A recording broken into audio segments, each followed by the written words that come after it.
कहीं रुपया पैसा अटक गया हो, नहीं निकल रहा हो, किसी व्यक्ति से कोई काम करवाना है, वो काम नहीं कर रहा, कोई फाइल आगे नहीं बढ़ रही है, कोई कार्य अटक रहा है, तो एक जल के पात्र में जल भरकर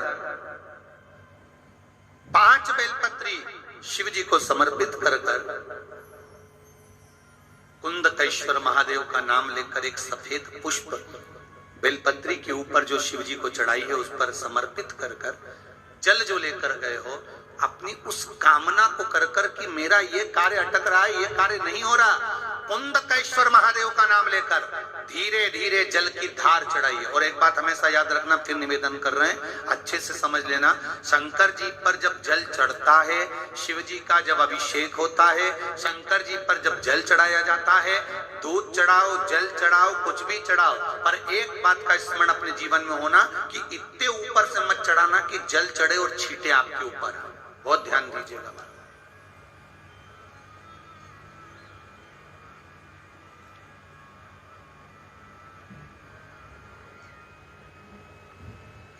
यहां तक वर्णन करा गया है कि शंकर जी का जल चढ़ा हुआ जहां से बहकर जाता है ना, उसको लांगा तक नहीं जाता। यहाँ लांगते हैं क्या? नहीं ना, परिक्रमा भी करेंगे तो वहीं से लौट कर वापस कर जाएंगे। शिव जी का जहां से जल बहकर जा रहा हो, चढ़ा हुआ जल जहां से बहकर जा रहा हो, उसको लांगा तक नहीं जाता। और कई लोग बड़े बड़े आनंद में शंकर जी पे इतनी ऊपर से जल चढ़ाएंगे तो वो छींटे पूरे अपने ऊपर आना चाहिए, शरीर पर आना चाहिए। नहीं नहीं, उसका दोष है महाराज, उसका दोष है।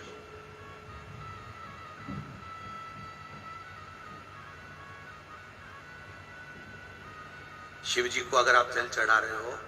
जैसे आप भगवान को अगर जल चढ़ाओ, दूध चढ़ाओ, तो मान लो अगर जैसे एक सरल भाषा में समझ लो और अच्छे से, कि जैसे ये शिवलिंग है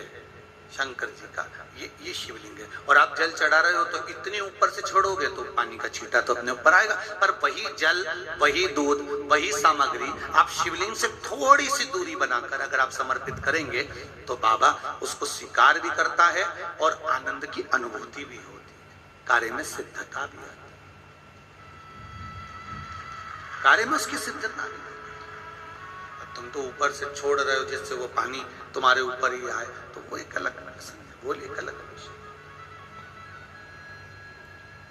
बहुत ध्यान देना महाराज, भगवान को कभी भी कोई भी सामग्री, जैसे भगवान के मंदिर में अगर फूल चढ़ाने जा रहे हो, भगवान के मंदिर में अगर पुष्प समर्पित करने जा रहे हो, तो फूल का मुख अपनी ओर नहीं होना चाहिए। फूल का मुख कहां पर होना चाहिए? जम के बोलो जरा, भगवान की। कहीं रुपया पैसा अटक गया हो, नहीं निकल रहा हो, किसी व्यक्ति से कोई काम करवाना है, वो काम नहीं कर रहा, कोई फाइल आगे नहीं बढ़ रही है, कोई कार्य अटक रहा है, तो एक जल के पात्र में जल भरकर 5 बेलपत्री शिव जी को समर्पित कर कुंदकेश्वर महादेव का नाम लेकर एक सफेद पुष्प बेलपत्री के ऊपर जो शिव जी को चढ़ाई है उस पर समर्पित कर जल जो लेकर गए हो, अपनी उस कामना को कर कि मेरा ये कार्य अटक रहा है, ये कार्य नहीं हो रहा, कुंदकेश्वर महादेव का नाम लेकर धीरे धीरे जल की धार चढ़ाइए। और एक बात हमेशा याद रखना, फिर निवेदन कर रहे हैं, अच्छे से समझ लेना, शंकर जी पर जब जल चढ़ता है, शिव जी का जब अभिषेक होता है, शंकर जी पर जब जल चढ़ाया जाता है, दूध चढ़ाओ, जल चढ़ाओ, कुछ भी चढ़ाओ, पर एक बात का स्मरण अपने जीवन में होना कि इतने ऊपर से मत चढ़ाना कि जल चढ़े और छींटे आपके ऊपर। बहुत ध्यान दीजिएगा।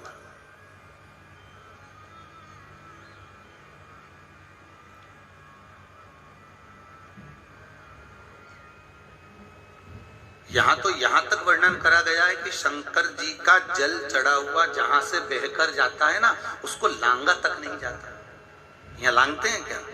नहीं ना, परिक्रमा भी करेंगे तो वहीं से लौट कर वापस कर जाएंगे।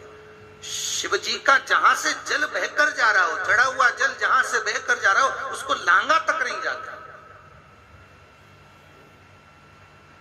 और कई लोग बड़े बड़े आनंद में शंकर जी पे इतनी ऊपर से जल चढ़ाएंगे तो वो छींटे पूरे अपने ऊपर आना चाहिए, शरीर पर आना चाहिए। नहीं नहीं, उसका दोष है महाराज, उसका दोष है।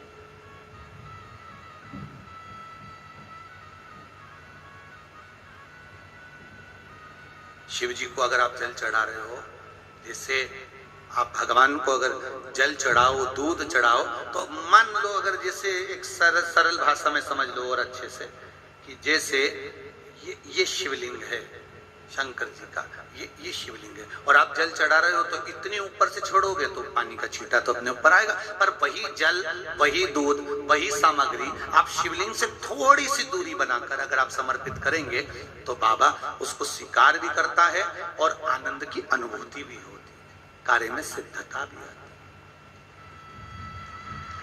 कार्य में उसकी सिद्धता भी। तुम तो ऊपर से छोड़ रहे हो जिससे वो पानी तुम्हारे ऊपर ही आए, तो वो एक अलग प्रसंग है, वो एक अलग विषय। बहुत ध्यान देना महाराज, भगवान को कभी भी कोई भी सामग्री, जैसे भगवान के मंदिर में अगर फूल चढ़ाने जा रहे हो,